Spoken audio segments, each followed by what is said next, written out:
So there's no denying that video is now bigger than ever. Obviously, social media is here to blame for the whole thing because I believe every single platform out there is now video oriented. Short form, long form, every form. I mean, everything is video nowadays. So it was interesting for me to invite my guest today, Danny Avelar. He's been a videographer for over 20 years, and he's definitely seen this whole thing grow, this whole industry grow. And for me, it was curious to find out how it all started for him and how it was back in the day, back in the analog days of trying to record something and actually making it look good with what equipment you had back in the day. I think that for me, it's quite interesting because now we're pampered. We've got every single camera. We've got every single type of equipment and software to help us out. But, when Danny started, things weren't like that. And that's what most of the conversation was about. But not only, we also got into other topics, one of them being fear. And when I say fear, it's not just the fear of being in front of a camera and recording it, or, being fearful of going out and record things. It's not just so much that, but also the fear of changing things up, of how you do, let's say as an example, your editing or your video style. Sometimes being in that comfort zone might not be the best place to be. And when you find out that, oh, listen, I've changed this and I'm doing it different and it's actually working better, that's the curious part. Anyways, I don't want to give too much of the interview because it was a very good conversation. I hope you guys enjoy it, and we'll see you soon. I thought, we have to create a story. And how do we create the story? Well, when we shoot, you're shooting to edit already. So in your mind, you know how you're going to edit. See, back in the day, it wasn't so much about the storyline, whereas today it's cinematic and story. Yeah. Back then, it was more like shooting a home video. What it comes down to is, as a producer, what do I want my viewer to feel? At the end of the day, it's what projection do you want this video to lead by in order to make someone feel something in the end.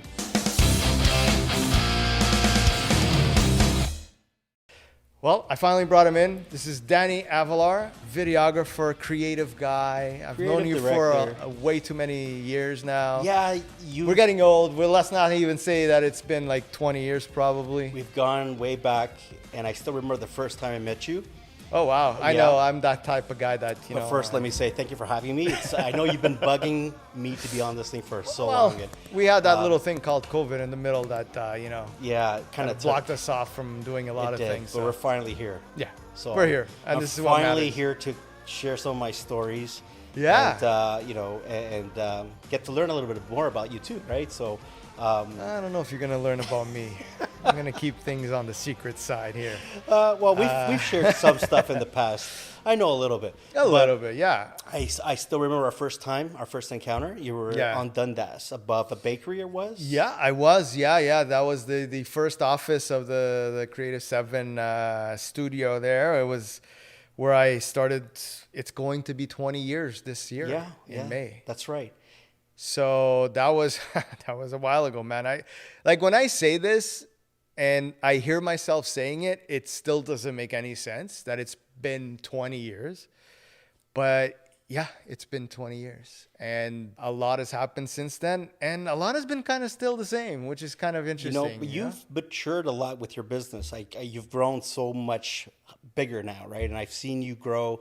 I don't know if it's bigger, but it's different. That's for sure. Yeah, you've become a lot more wiser. Well, that comes with the gray hair, Danny. Yeah. You'll eventually get there. Yeah. You've definitely taken creativity to another level too. And, I think one of the things that I've done with my business is that I never stayed in the same place. I've always tried to look at the market, at the market from a perspective of a client and what the client needs, and be up to date with everything. I think that's always been my secret sauce has always been having a pulse in what's going on around me, to be able to provide my clients with the latest and greatest kind of thing, right? I remember at the time, going back 20 years, convincing people, you need a website. And people, no, I've had my company for 30 years. I don't need a website Or in my case, a business card, right? or a business card. But I didn't need to convince you of that. But websites, I remember having to convince people at the time that, you should. People were scared. You should have a website. No, I don't want to be online. I don't want people to see what I'm doing online. I'm like, what are you thinking of putting online? It was such a big deal for them because now they felt like they had to invest so much time into something they know nothing about. Yeah, and like anything, I think the unknown scares people. And when you're in business for 30 years, let's say as an example, and this young kid comes around saying, you need to have a website for your business, that guy's going to go, what the hell does this kid know about business? I've had my business for 30 years. Yeah. I'm successful without a website. Why do I need a website? Well, that's when I came in and tried to explain to them, well, times are changing and things are changing faster than they used to. That's right. And if you don't keep up, then the guy that started his business last year might just fly by you and get your business. And then all of a sudden you think you're all stabilized and I got the money going on. And no, it's going to disappear very fast. You don't even notice it, but that's what's going to happen. Some of them took my advice, did it. Others, were stubborn, didn't do it. A lot of people get stuck in that phenomenon where they're like, I've reached my point. I know what I'm doing. Who needs to know about the competition anymore? I am me. Yeah. So they tend to forget that, and then they fall back, right? Oh, 100%. So, and you brought up a valid point in the beginning where you said, it's good to keep your eye open on what others are doing because you want to keep up with what's trending and what's not, right? And so having an open eye is very, very crucial. But keeping an eye on people who are advancing. I think a lot of the times people always tend to see the other guys that are beside them. You know what I'm trying to say? It's like the closest one. And that's probably not the best way to do it because those guys are probably looking at you. So you're not going anywhere. You're kind of like always staying in that same pace, right? That's right. I think you need to kind of step outside of your comfort zone, outside of the box and kind of look ahead and see, okay, what is this guy doing? Like, why is he advancing so much and I'm doing the same thing and I'm still back here, right? Honestly, Jimmy, I'm not ashamed to admit it, but I do look at other videographers, especially in the States, who I look up to. They're like my idols. They're not only advisable, but they also train and they give us ideas of what to do and what to expect. And so that is important. So I do sometimes look into those types of people online. And I do purchase some of their training videos just to keep up with what's trending. And I feel like it's paying some dividends now, right? Because of course, you always have to invest in yourself. I believe that if anybody thinks they know everything, those people are going to stagnate. They're never going to evolve. And you can only grow and learn and expand by being in touch with other human beings that have, if not the same, more knowledge than you. And I'm one to say that I believe that people should be beside others that have more knowledge. If you're the smartest guy in the room, you're in the wrong room. That's what people say, right? You always hear this from the big top guys. If you get into a room and you're the smartest guy, leave. You want to be in the room where you're the dumbest guy so that you can learn and advance and be better. Right? And there's nothing wrong with some inspiration, right? And in today's world, I mean, our inspiration is online. It's so accessible. We're so privileged, though. Like, think about it. We live in a world where we can be sitting in our house listening to the most brilliant mind on the planet for free on YouTube. Everything today is so creative. People are so inspired by everything. You could tell that by when you're walking by shops or coffee shops, the unique names that are out there.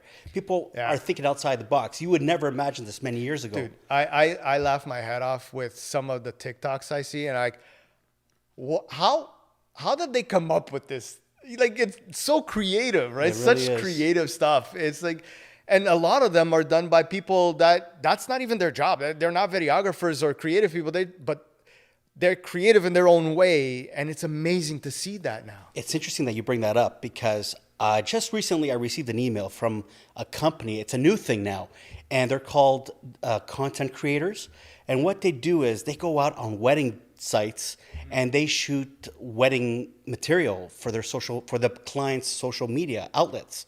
So they're basically there next to the photographer and videographer shooting things, and But they're just focusing on social. social media, but they're there for the whole entire day. So what this does is now you don't have to worry about friends and family having to do it for you, or even us videographers or photographers having to do it. You focus on your job, and they focus on getting Yes. the behind the scenes, So probably, right? Now here's the thing. I'm like, but we do that, right? We can do that. But it's not the same, probably, because I think, and correct me if I'm wrong, when you're creating a video, your video has a different purpose. You're capturing the whole day. It's a long form video. It's where you're going to encapsulate every single moment, or try at least to grab every single moment of every single person. It's not only just the bride and the groom, but everybody, the family, the event, and all of that. Well, I think, based on what you're saying and what I think they do, is they're capturing the little moments behind the scenes. They are. Yeah, and that's sometimes and they're what doesn't make it to your video goes onto theirs. Exactly. Right? It's done with a twist, right? Yeah. With music, with captions, with special effects, which I get. And it's just interesting where the world of technology is evolving now. Yeah. Now weddings, you can have a TikTok video of just the craziness of the day, and it's done in a matter of seconds. And people love that because it's an easy, quick way to consume a moment, right? It really is. Yeah. And I'm like, oh my gosh, this is a new thing now. It's like, what does this mean to other businesses like ourselves, photographers? I mean, I'm sure it won't, because I don't think it'll ever replace a wedding video or wedding photography. Yeah. I think it changes the way things are. But maybe it does open up an opportunity for us to offer such a service, right? Exactly. Right? So, but you know what? We're already going like, what's going to happen in the future? And I want to go a little bit to the past. okay. How long have you been playing around with video cameras and videography and editing? How long has it been? I don't expose too much of that information, but I'm glad to finally say it. I hate talking a little bit too much about myself. There we go. 50 years. Close, not there yet, but it all started at the age of 9 or 10. Really? Okay. So, were you the little kid that grabbed the big ass camera? that's exactly with the what VHS happened, my tape? friend. And in order to dub in music into my videos, I would have to carry a tape deck beside me and just play it while I was recording it. You were that live. kid. I was that kid. Wow. And I was also that kid that would mind you, I was the kid beside you that envied you, right? Because I didn't have it, and I always looked at this kid. Well, I'm like, God damn, I want that. It started with the fascination of how video is put together. You know, how do these guys produce a video, and you know, you're seeing a beautiful video with people and landscapes, and you're hearing the music. And I always wondered, how do they do that? How is music incorporated into video?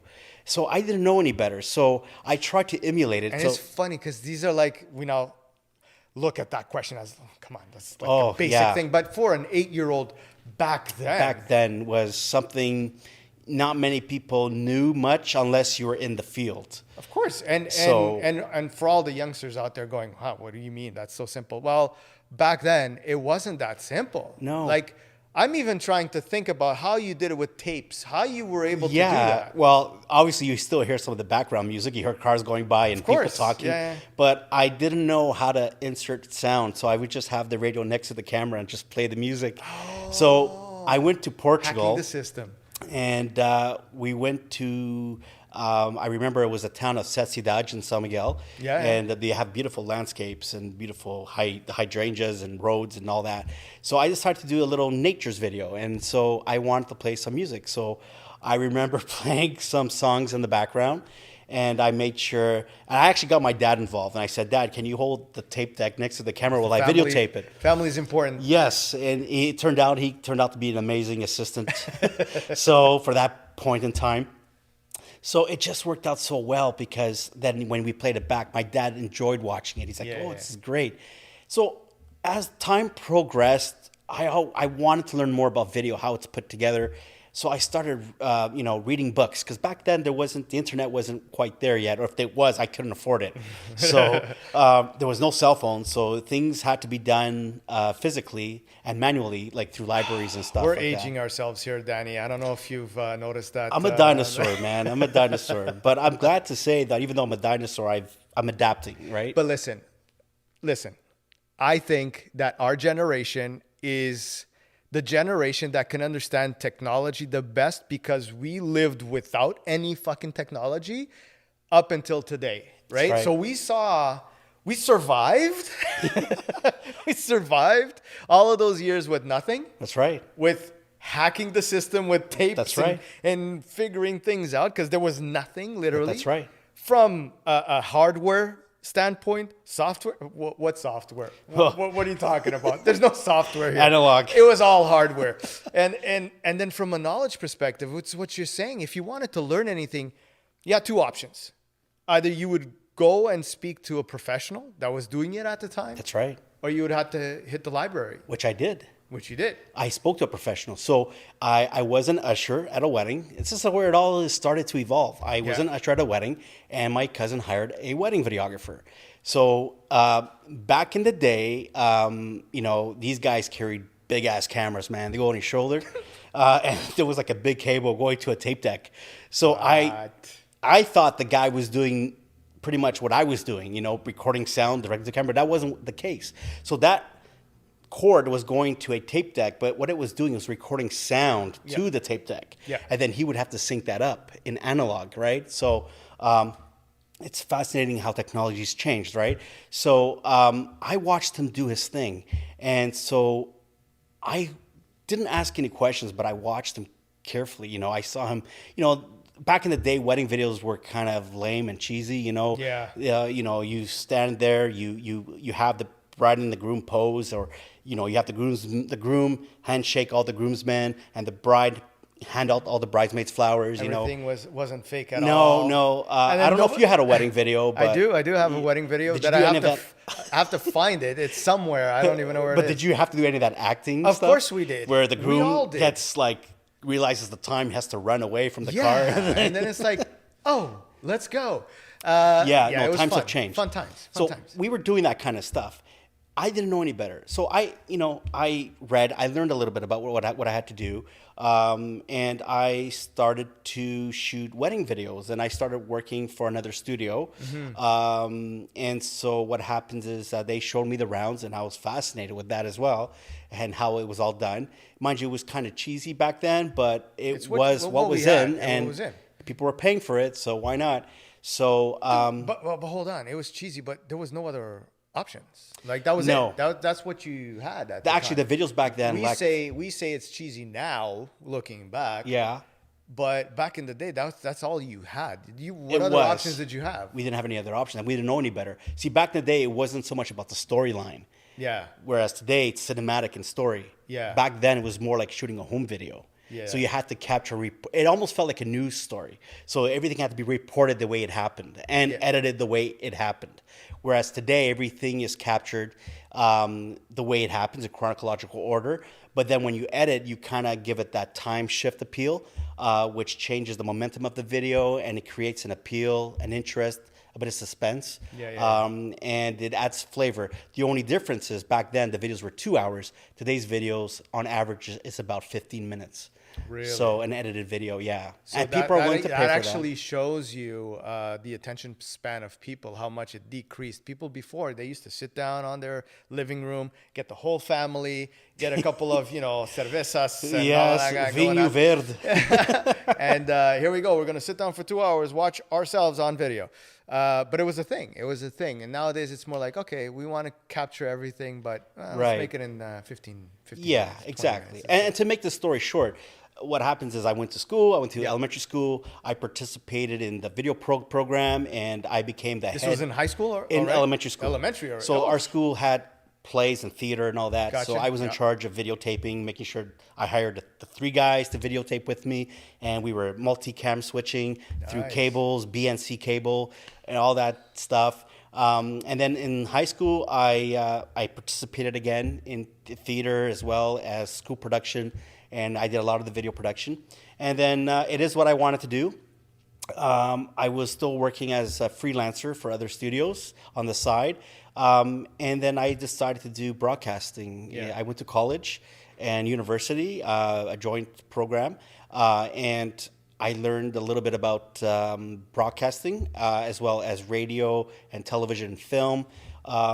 And then from there, I just escalated it. That's it. I knew all my ins and outs. Were you still working for as a freelancer once you got out of college, or did you go straight into your own business? Like, how did that happen? So as soon as I graduated, Because you had all of this experience already. yeah, I remember I got my business license in 2001, the day after 9/11, actually. So September 12th, I won't forget that because of the events that happened the day before.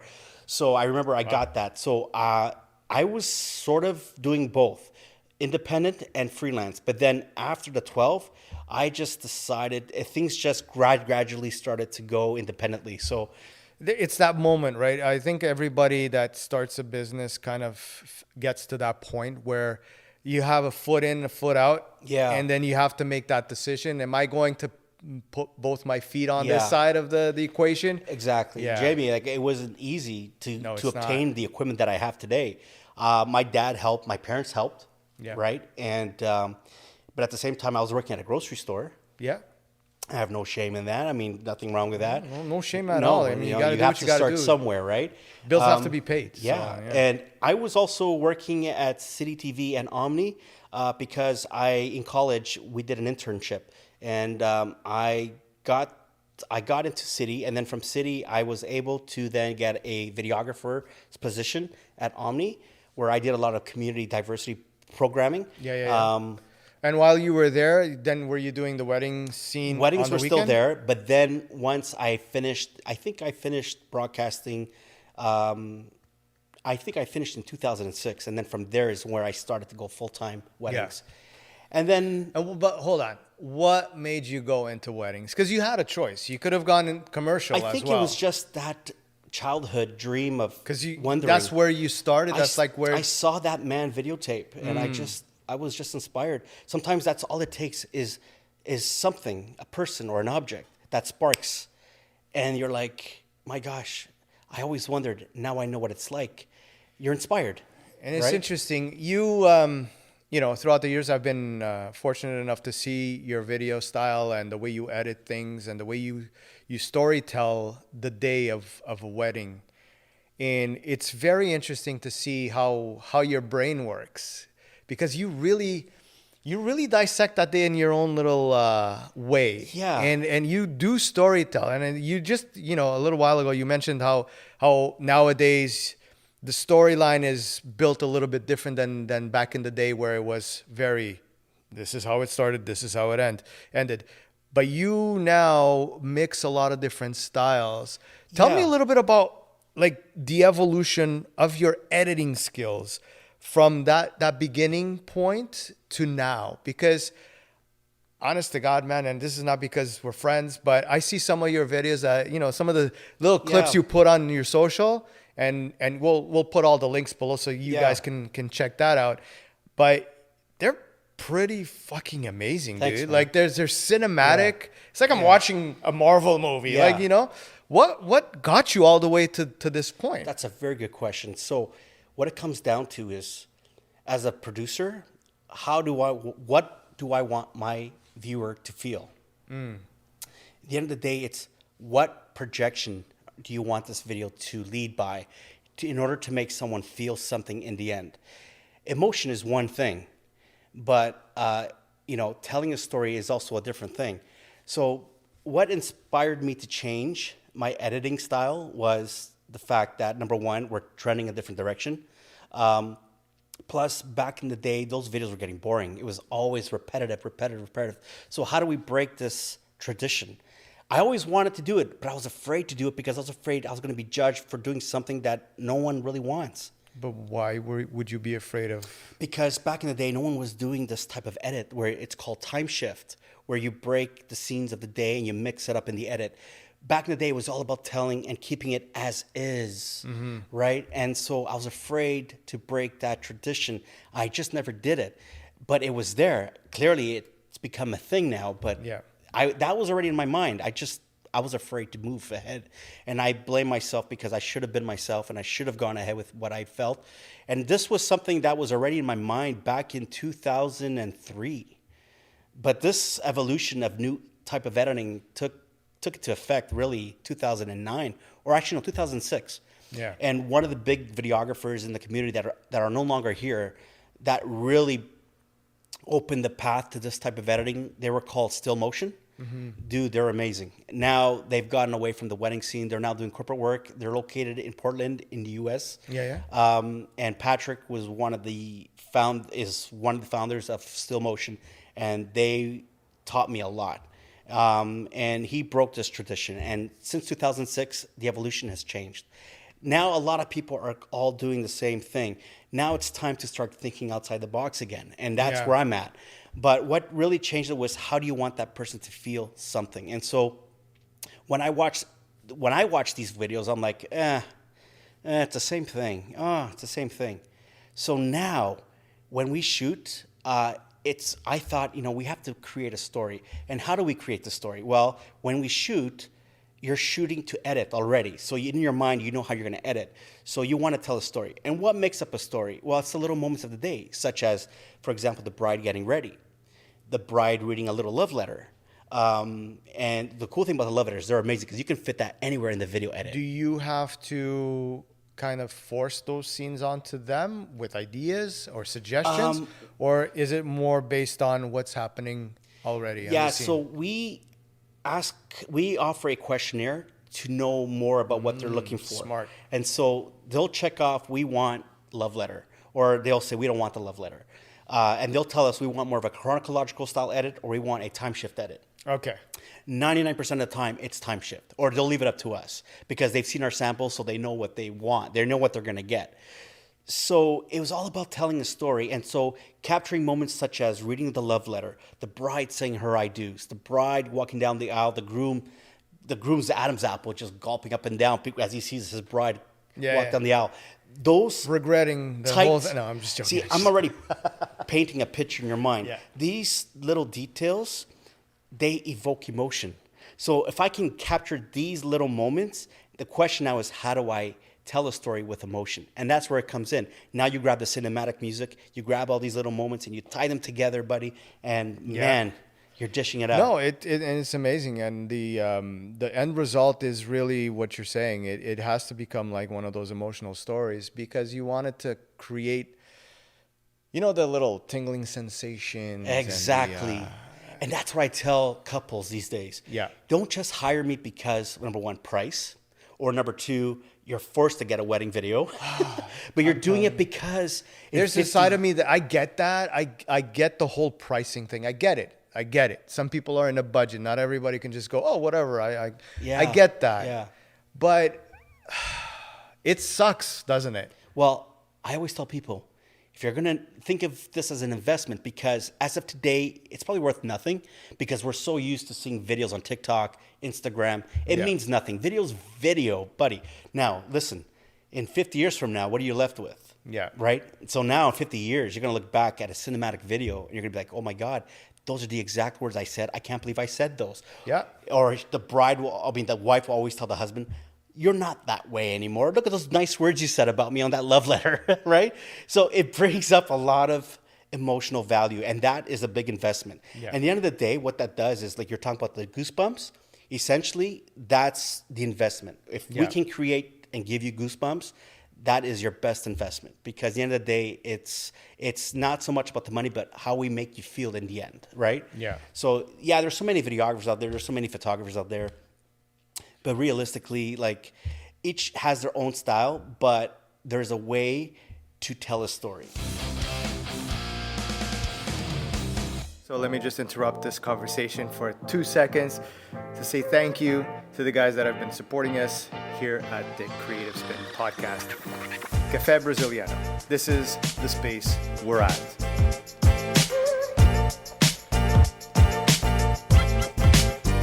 So if you're in Toronto or if you're visiting Toronto, now you know of a cool place to come and grab a nice coffee or sandwich. So make sure to come around, support these guys. You're supporting us at the same time. Thanks. Speaking about emotions, obviously a wedding day is a huge roller coaster of emotions, not only for the bride and groom, but for everybody involved in the ceremony, and including yourselves. I mean, now you have to deal with all of this craziness, this avalanche of emotions that are going on, like what are the biggest struggles that you guys in the field, like being there, your people that work with you, like what do you guys go through that you go, oh my God, I wish this could be a little bit different, but it is what it is. Yeah, it happens. It happens. Sometimes we see couples. This is interesting. And sometimes we almost become like counselors at one point because we can already see where this relationship's going to head to.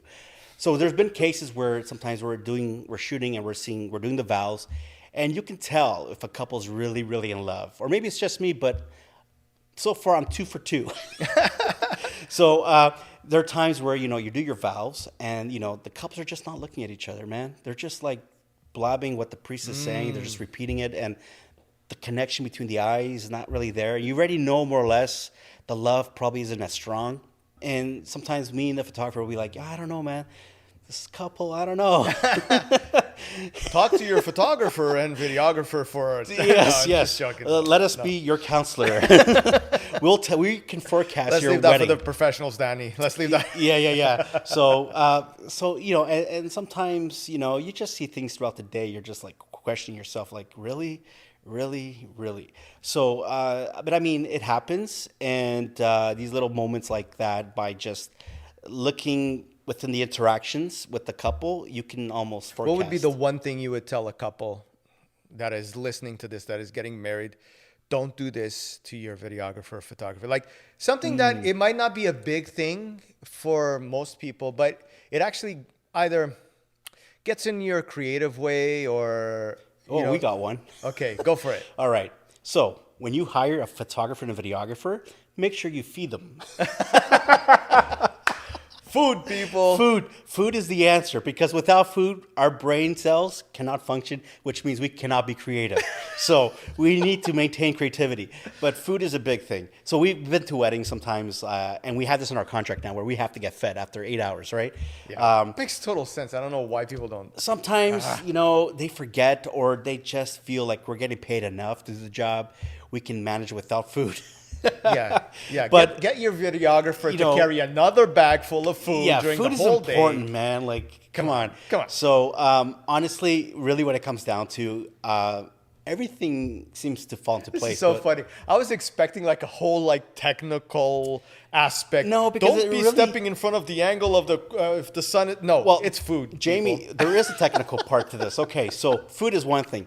The second thing I've noticed, and it's becoming a trending thing, it's getting in videographers, it's becoming an annoyance, really. But during ceremonies, people now have a habit of grabbing their cell phones and putting themselves in the middle of the aisle and blocking the photographer's view of getting the bride come down the aisle. And they're not just like grabbing cell phones, dude. They're grabbing their big ass iPads.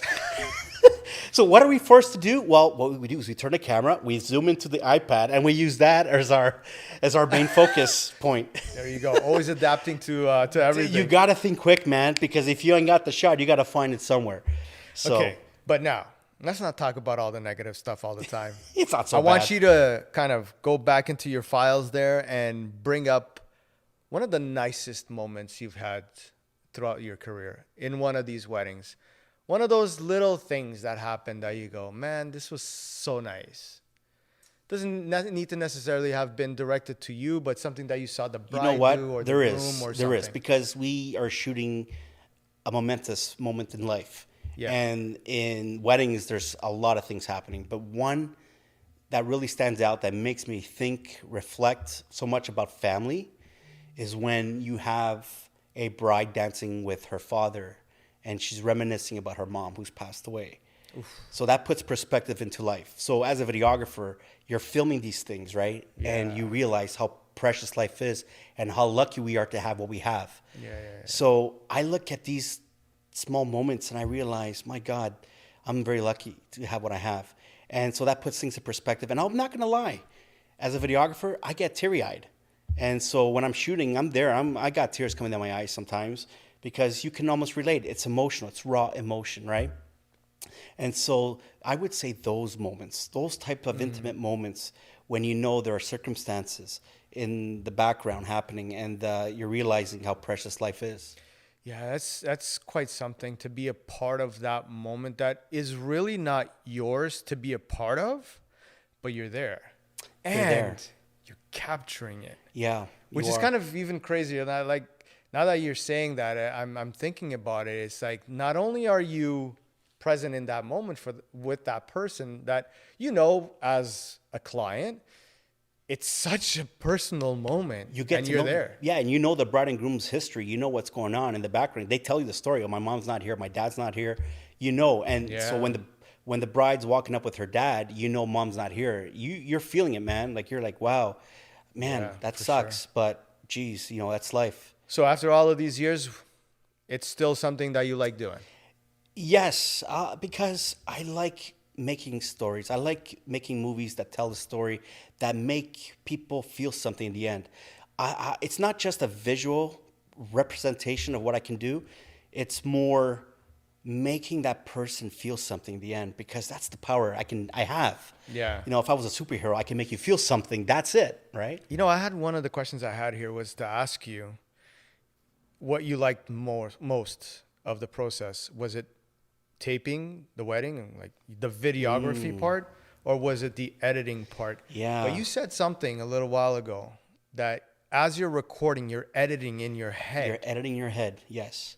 You're saving yourself a lot of time to remove any unnecessary cuts.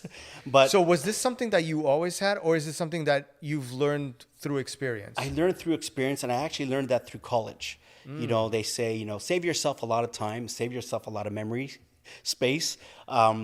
Just shoot to edit. Like, when you're shooting, just think of the way you're going to edit, because then, you know, your aim is now narrowed down to one option, and it saves you a lot of editing time.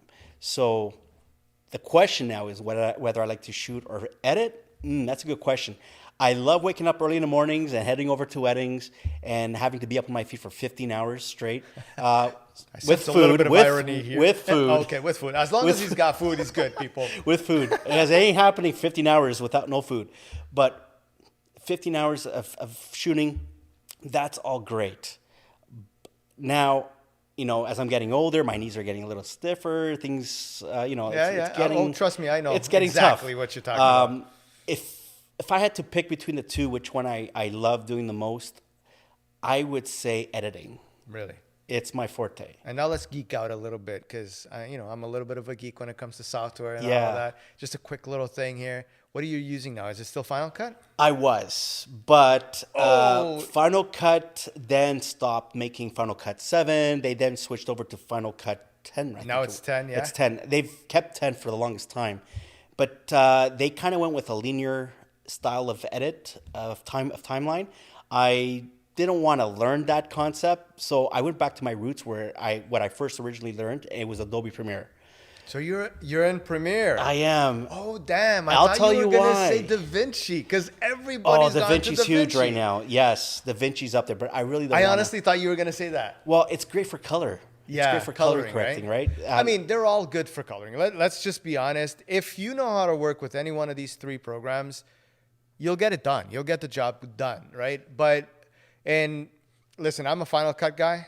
I've played around with Premiere. I've never touched DaVinci. I'm actually thinking about it lately, because there's so many videographers out there online that is like, oh, I just moved into DaVinci, and now I'm a DaVinci guy. Now I'm a DaVinci guy. Like, everybody, that it's kind of making me, I don't want to be like follow the leader kind of thing. Yeah. But I'm curious now to find out, is there such a big difference between programs?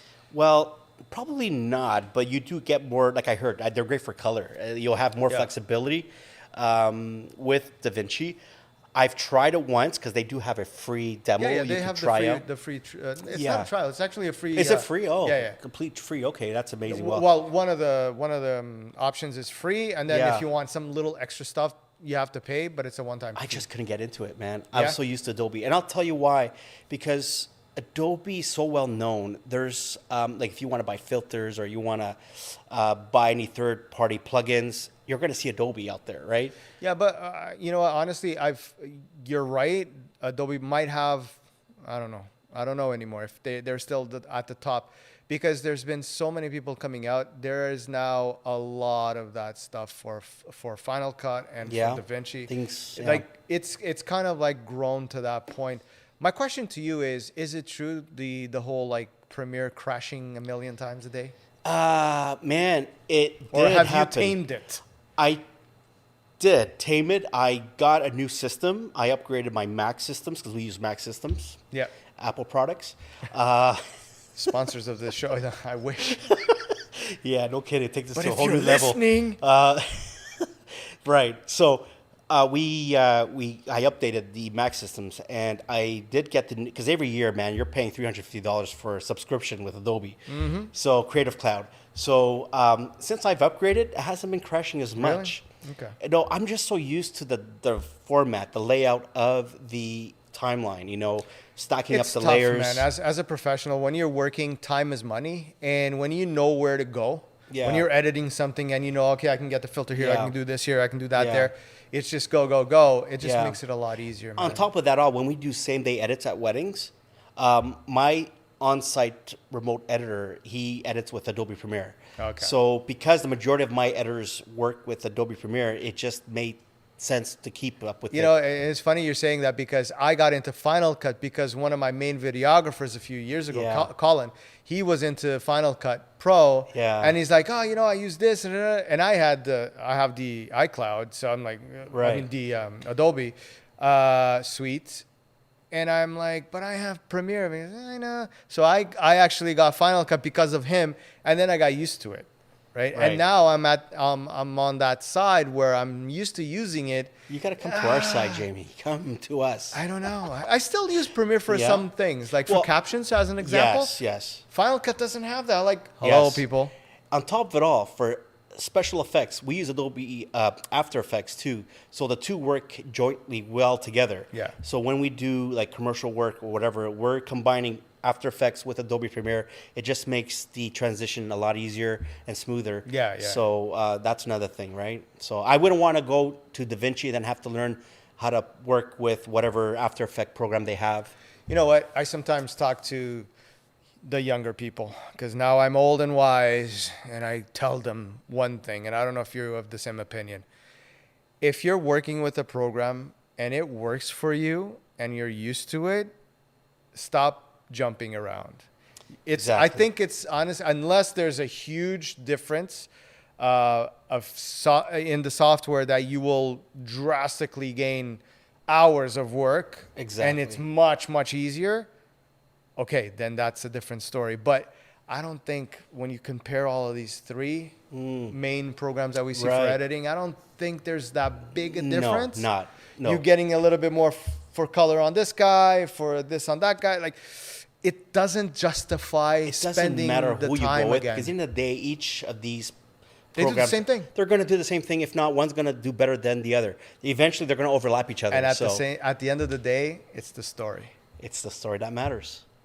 Now, speaking of not changing anything, I brought a little something here. I wanted to show you. You brought this here, not the hat, but the logo. the logo. That was in my You remember early this? days. Geez, I would probably revamp that logo at this point. You know what? We talked about revamping, but you said, now I said, maybe we should totally make a new logo. You said, not a good idea.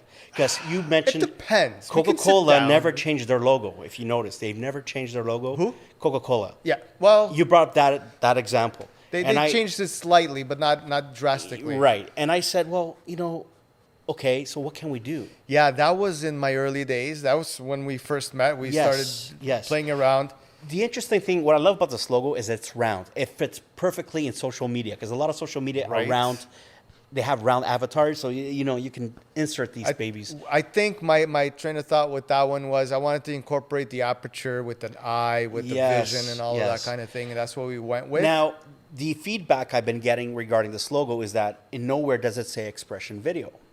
So yeah, but that's an icon, and people need to understand right that too. And you have to differentiate the two. So you have to have the name separate from the icon, right? Well, see, every branding is different, right? Right. There are some logos that the icon needs to be with the logo, like as a logo, or you can just have an icon of the logo. Like there's all of these different things. Mind you, I love it. It's just that was some of the feedback.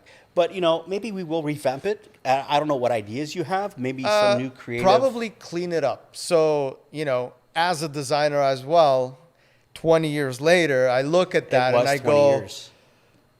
I would do it a little bit different. I think we can keep it more or less the same, but bring it up to today. Yeah. You know, with some slight little changes and Yeah. we can talk off camera. This might be another whole video just talking about the branding because that's right. You know, this is an interesting one because this is me going back to redo a logo that I did 20 years ago after now learning a lot more and seeing things differently.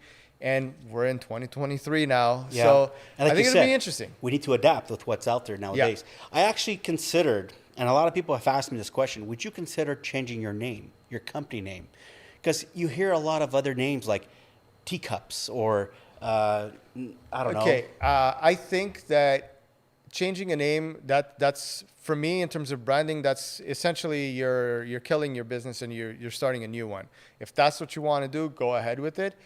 Especially after you've been around for so many years, I think that, you know what, if you made a wrong decision, if you think you've made a wrong decision, it's too late. You know, now you have to stick with it. I'll be honest right now. The name of my company is Creative7 Inc., right? Incorporated. And if it were today, I would never have named it Creative7. I like the name Creative. I have it on the Creative Spin podcast. I love the number 7 because for some weird reason, since I was a kid, it's always been kind of like my number, my whatever. But as a company name, it creates a certain little confusion that at the time when I began the company, I never really thought about it. Because what happens a lot of times, if I'm on the phone or I'm telling someone, write down my email at Creative7 Inc.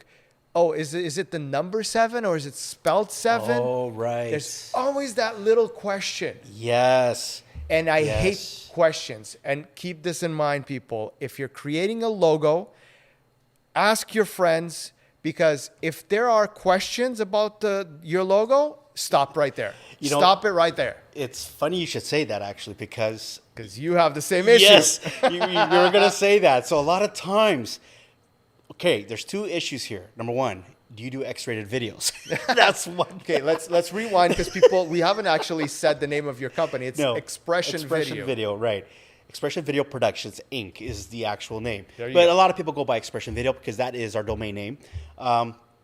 The other thing is Xpression Video. When you tell people, visit our website, Xpression Video, they always put an EX. Because that's the way you spell it. Right. And I wish you I had went with Xpression Video. I thought maybe being different was going to be a good thing, but I never realized social media, websites, people, everything. Right. You got to engineer this stuff, right? So this is why I just said, if you have names for your company, if you're starting a company today or you want to start a company soon, and you have like all of these names in a piece of paper, and they might sound great to you, my advice is go around, talk to your friends, your family, anybody you know, and just say the name and ask them, what do you think? Can you write this down?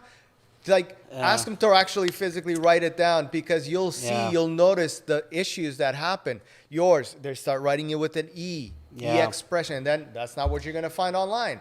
And then with mine, Creative7, and then I wasn't looking, at the time, 2004, I wasn't even looking at the .coms. And when after I registered the company name, I went to, of course, I'm going to register Creative7. Right. Somebody else already had Creative7. So I had to go Creative7Inc.com. Oh, man. Which sucks, because the name of the company is Creative7. Right. But I added the Inc. So the only good thing I did after that was I registered every single social platform as Creative7 Inc. Right. So on every single platform, I'm at Creative7 Inc. across the board. Exactly. So in that sense, even though it's not the best of names, it's still the same one throughout. Makes sense. And nowadays, it's hard for companies to find that on all of the platforms. Exactly. So, but if I could go back in time, I would definitely think about that little detail again and come up with something else. Let me ask you something. If you could go back, and if you have it in mind, I don't think you've ever told me this, but what would be your new name? You know what? I never really thought about it. I would probably keep creative and add something else to it. Yeah, creative is actually I like the popular name. It's actually ranked up high on SEO. So I definitely would keep the creative is that word that I've always really felt connected to, because since I was a kid, You were a drawer. my teachers. You were a cartoonist. Yeah, I still draw. I like to draw, and I like to do all this stuff. So, I always heard that from people, like, oh, he's so creative. Oh, he's so like, that name kind of came with me, like grew up with me, and it, I think, makes total sense for what I do. I mean, I design and I create stuff, so creative is a good name. That's right. Thus, bringing it on to the podcast as well with a different spin. Which is a good idea. So the Creative Spin podcast. So you see what I did with this one. Creative Spin works perfect. Like there's no issue. You understand it. And we know it's you because creative. It's got the word creative. And it's got the creative to kind of like tie it into the company. Right. But if it were today, I would probably keep it to another, like it would be creative something. Something. Right? You almost have to think outside the box because you look at these names nowadays, like I was talking about before. The names of these stores and the names of things, the services you hear, everybody's changing the way it sounds, man. It doesn't have to sound perfect anymore. Yeah. You can have the word poo in there, for God's sake. But I still think you gotta be careful with how it's perceived and heard by other people so that they can understand and grasp it quickly to write it down on a piece of paper or on their phone. Right. Because if you say expression video and you drive away, the person's going to be stuck. EX. Like, well, how did we get there? Like, Yeah. And that's why I kept the domain name to 2 words too, because I don't want to keep it expression video production. It's way too long of a word. Yeah. So I tried to, if I could probably do expression, but I believe it's taken. Of course. But nowadays everything is taken. Yeah, everything is on the internet, man. So I just wish, just like you, if I had spoken to you back in the day or spoken to someone creative back in the day, someone else. Well, because of what I've gone through with my name, my company name, I now, to every client that comes up to me with, I'm starting a company and this is the name. Honestly, if I see something that I know right away is going to give them problems, I'm going to go, are you sure? Did you register this already? Are you 100%? Right. Because this might happen. And it's happened twice to me in the last few years that people have actually changed the name because of me mentioning this, because they go, oh, man, I never thought about that. Yeah. Do a research on Google. Go on Google with whatever name you have for your company and research it. You just never know if that particular name or those 2 names might be connected to something that, you don't like. Like, what if it's connected to porn or something really weird online? So exactly. And you're not even thinking about it because you're not looking for that kind of stuff. But once you punch in the name, it will show up and you'll go, oh, man, goddamn. I don't want to put that. I feel like eventually we will probably have to change names because we have to keep up with times. Names are going to become a catchy thing now, in the future. So I don't know. Like, a lot of people are going with their own name, and that's good in a way. Yeah. Like in my case, I've actually been fortunate enough that I have my first last name, JamieIria.com. Like I got the .com, I got all of the socials as well, because I guess my last name isn't a very common name, and the 2 names together is really one of a kind. So I gotten lucky with that, but I never really thought about mixing Creative 7 and my name specifically. I feel like as a person, I feel like I'm not just Creative 7. I have other things that I do in my life, and I feel that my domain, which is something that I'm actually working on right now, my own brand, my own name, Jamie, the person, I'm working on my own brand because I'm not only Creative 7, I'm Creative Spin. I'm the guy that, does a lot of health stuff, that does a lot of, I do my martial arts, I do a lot of different things, which makes sense, having your name, businesses and all of that kind of stuff. So and I feel like if I am going to do anything with my name, it needs to kind of incorporate everything. And even though a lot of these so-called experts of the online marketing and branding say that you have to keep to your niche, yeah, you do, but you don't. What if you're a person like myself that likes to do 10 different things? Like I love photography, videography, martial arts, painting, drawing. Like, so what? What am I gonna? I have to choose one? Yeah, that's tough, man. I'm gonna be Jamie the photographer now. Like, yeah, there really isn't. Is there one word that can describe all that? Like, Creative. Creative. There you go. go. We now know that would be your word. Now we just need another word to accompany. Creative Jamie. There you go. Yeah, Creative Jamie. That's Creative Urea. No, we'll just leave it at my name. That's it. No, but it's an interesting thing, man. Like it's the world is trending in a different direction. Yeah. We have to start thinking with times. But speaking of which, now with the evolution of social media and videography, and everything is video now, man. Oh, all yes. the social media, Absolutely. from your reels to your shorts to your TikToks to you name it. What is your take on all of this? Do you see yourself, when I say this, like, I know you love doing your wedding and even your commercial side, which we'll touch in a little bit. Do you see yourself wanting to do that social part, or is that something that it doesn't appeal to you? Oh boy, that's such a different field, man. Because you got to think the logic thinking behind that is different from what I already do. Right. You would need to commit to that full time. Like I don't see myself. Do you feel like it's a switch that you have to actually switch into that mode? Yeah, it's a different niche, man. Like you have to think different. It just putting what content to create, what to add, what to go after. That's a different avenue, man. Like you need a different. You would almost have to hire someone on the side to do that. It's not something I would perceive myself to do. Not yourself personally. No. No. I like to stick with and this what is I funny. have. I wanted to ask you this because now it's coming from someone that this is your life. This is what you've been doing for 20 plus years. You know, and it's interesting for me to hear that from you because I've said this many times to other videographers and other people in the industry, and I kind of get a mixed reaction. And I think the mixed reaction comes from videographers that want to do more of the social media and not so much of the traditional. And then the other ones like yourself, that is more of, I'm calling it traditional, even though it's not it's not the back in the day style. I'm talking about longer form video.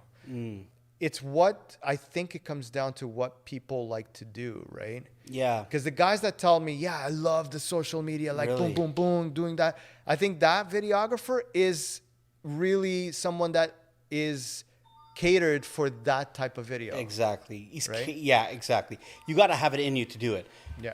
Personally, like for me, like it's almost a challenge, like just to create content to put on social media because you don't know what people want to see, and sometimes I just don't have the time. And you're restricted. It's like you've got crunch everything down to 60 seconds or 90 seconds. Well, right? we do offer like 60-minute Instagram teasers, which we can do. That's not a problem. But I'm talking about like what content, like people do silly things on social media and, they posted, the boomerang stuff. That stuff I just don't see myself doing because I just can't think like that. I'm more geared to putting a movie together, putting a story together. It's interesting to kind of dig into creative's maybe mind. Everybody's a little bit different. Yeah. I'm old school probably, but it's just the way my mind's been programmed for all these years. I guess, but I mean, there's no running away from that. Even from a design perspective and all of that, I look at a lot of designers online and they have a methodology to them that it's not that I don't agree with. It's just like, I wouldn't do it like that. No. You know what I mean? Because I've been used to doing it like this, and I might be completely wrong. Like I might be doing it completely wrong, but it's the way I've gotten used to do it, and it works. It's been working. I mean, that's why companies are hiring other companies to do social media for them. Yeah, I at one point had one, and I have a person that does it for me. Just to keep up. We create the content, and they'll shoot out, and they'll write the message. They'll put all the captions and all that because you got to have the swagger. You got to have the right lingo, right? And I'm old, man. Like I don't know what. And it's a different beast altogether. It like is. A lot of people think, oh no, anybody can do social media, which is kind of true. Yeah, everybody can. But then there are people who know what they're doing. What you're saying, like writing the right thing and having the right emotion. I'm not in that age group anymore. Where I think the demographic are like 12-year-olds to 25 that are on social media the most now. Like I'm not that age anymore, so I don't know what they want to see, what they want to hear, or what they want to read. It's funny you're saying this. I've had this conversation with the wife not too long ago, and I think our age, our demographic, we always keep thinking, what do people want to see? And I've now come to a realization that I need to stop, and this is probably a little bit of an advice to you. Stop thinking about it's only the younger people online. Because I'll tell you what, if you look at statistically on all of the platforms, they're all getting older in terms of the audience. Like every mom and dad, they're on TikTok now. Every mom and dad, they're everywhere. The older generation that we perceived as older, they're not illiterate when it comes to being online. They're online already. They're not just hiding on Facebook. So sometimes we stop ourselves from posting things because, we don't want to do this. I think we should start posting things on social media that make sense to our age group, because guess what? There's a ton of our age group there. There are. You've heard of influencers, right? Yeah. There's so many of them on Instagram. My wife follows a bunch of them. Yeah. And some of them are like 6 years old as 60. There is no age cap anymore. But they have an audience. A huge audience. Because they're promoting things, they're influencing things, right? And because listen to this. You're in your 40s now. If you're going to listen to someone to get advice for your business, as an example, would you not rather have an older person, someone that you know that's gone through the trenches, that's gone through all of these experiences in life and in business? I think I would prefer to listen to that person. Sure, yeah, absolutely. Than a 20-year-old that's telling me what I should be doing with my life. Sometimes, I mean, when we were working that office together, I would come up to you, hey, Jamie, man, what's this and that? What do I do? Because I'm a lot older than him. Not by much, come on. I'm so much older than him. But we had these discussions in the past, and you would give me your advice. You know, you got to do this. And he never took any of my advice. No, not really, because you did push for a lot of internet and social content. And I was like, Jamie, I don't know. I don't know. Maybe I'm ashamed to do it. I don't know. Yeah, that was the second phase of my life. First was the, trying to get people onto having a website. And then the next phase was, there's this social media thing you guys should be in. And then everybody's like, I don't have time for that. Yeah, I know. And you were a little bit part of that group. I was, because I feel like all eyes are on you and you may be judged. And Tell me a little bit about this. Why is it that you have always had a little bit of this fear of what other people think? That's a good question. Because since I've known you, yeah, you've always had this. And a little while ago, you said, I didn't want to change my style of video editing because that wasn't what people were doing. I was afraid to do it. Yeah, I think it has Why? Oh, man, I don't know. I think you just... Is it a cultural thing? Maybe it is. Maybe I was brought up or raised the way I am. Like, you got to be proper with, I don't know, a line of respect or... you don't want to disappoint people? I think that's what it is. You're afraid to disappoint. You're afraid to disappoint. And maybe that is the fear. And I think being creative, I think you kind of don't want to sort of jump off the wagon a bit. You want to maintain status quo so you don't lose that end viewer or that end client. But isn't it interesting that once you did make the change, let's say in editing, you saw a huge difference? The numbers went up, man. And and like I said, I was scared to cut down a 60-minute edit to a 5-minute edit and to have to charge a client, whatever, let's say $3,500 or $4,000. And then you're like, oh my God, she's going to freak out. She's going to want me to justify myself. That's what I'm trying to get to, is this preconceived notion that we have that, our value, we kind of like, we're the worst ones to pull back ourselves in terms of value and in terms of creativity because of this crazy little thing called fear, right? Yeah. This little fear it's that like that little guy that sits on top of your shoulder and says, "Don't do it, you're gonna screw it up." And I've been trying to, when I'm speaking to people, to creatives, that I think everybody kind of goes through this. I always try to see where this comes from. It probably is a cultural thing. I'll tell you why. When you go to church, what do? You quietly go up the aisle, you get into the pew, everybody and you sits stay quiet. The same way and does the same thing. Maybe I was brought up in that formality where you go places and you behave yourself and you stay quiet, don't make a peep, whatever. So maybe that stems from that history. I feel it does. I honestly feel it does. You know what I mean? I've had a lot, like, as I'm getting older, I'm now trying to, think about all of these, things and myths and where does this come from? But you and know what I've noticed? Not just videography, photography, but creative people. They think outside the box. They live on the edge. Yeah. And they're not scared what others think. Yeah. They're just loose, man. But you're a creative guy, yet you still got stuck on that Yeah, fear. yeah. And that's what I was getting to right now is I think it definitely has a cultural side to it because we're both Portuguese background. Right. And, you know, I'm not saying everybody's like this, but our culture does have a lot of the very conservative view. When it comes to the older generation, it's more of a like, perfection. hey, you have to keep, you know, you go Yes. straight or be careful. There's always that fear. I don't know if your parents were the same thing, but mine was like, whoa, be careful, don't do that. Oh my God, if you do that, you're gonna, be careful. What if, man. what if, oh my God. What if? And it's like, fear. so you basically raised to stay in that box and stay safe because that's what's going to take you to retirement. It's exactly right. it. And you got to That's exactly save your it. money to Right. work and save. Right. And it's all of this like very claustrophobic way of living Right. that doesn't allow you to explore what sometimes people like us have, the creativity side, right? Buddy, my family, like especially my parents, not to put them down or anything, but they didn't really believe going to this field was going to be a good thing for me because how far can you go with video? Video's easy, man. You film and you slap in and edit, you're done. They're like, people are going to pay you for that? Why don't you go work?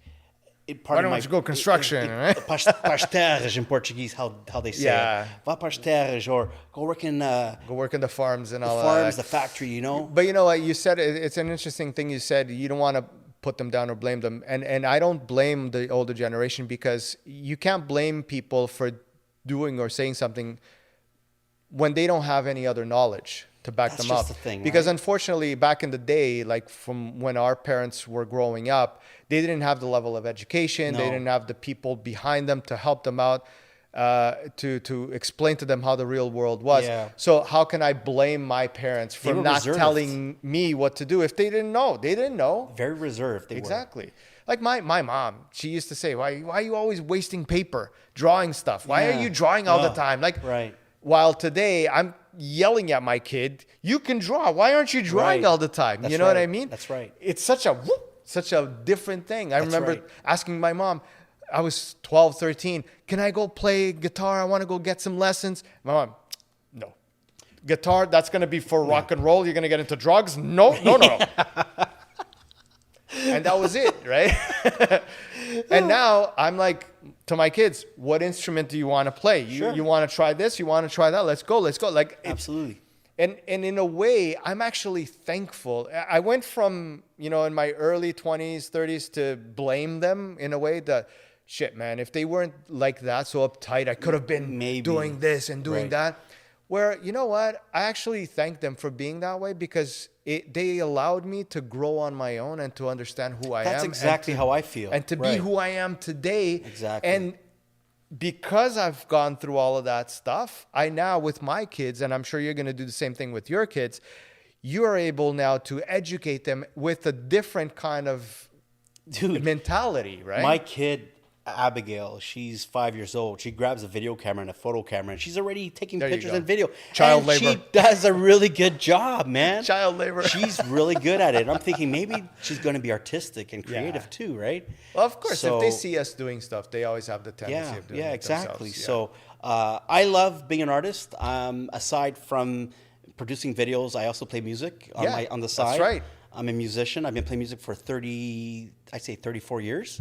Yeah, you're still playing up until I do. now? I still play. Yeah, not all the time, not as much because I'm been busy. What's your instrument of choice? Instrument of choice. I currently play trombone. I love the trombone. I just love the way it sounds, man. So you like to be loud. Yeah, loud and brassy, and I just like the way how it's got a bit of swagger to it. Yeah. I used to play trumpet. I played drums. I play bass guitar. So maybe not so much bass guitar anymore. It's been a while, but I do have some knowledge of that. So it's creative is in my blood, man. Like it's just for me, it's about doing something for someone and having them feel something at the end and being happy, making them cry. Hopefully it's not a bad thing, but making them smile, cry, whatever, you know, That's good, man. It's about doing something so others can recognize you for something. You know what I mean? Amazing, dude. Yeah. Listen, Danny, we've been talking for, I don't know. I lost track of time. Really? Man. I It's didn't been think we were good. going to pass 25 minutes, but I think He we said did. 25 minutes when we got here.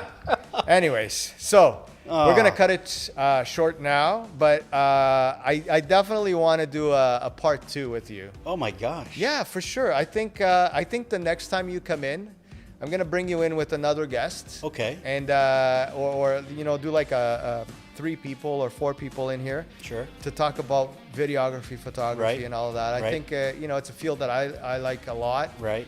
And I think it's going to be an interesting conversation to have a couple more people. Absolutely. And just Sure. go through it. It was, I had a wonderful time. Honestly, it just felt very natural talking to you. Cool. It, All right. It That's felt what I like like to old hear. times, man. Felt like we were back in the office having a coffee. That's and it. just shooting the shit. Coffee's right?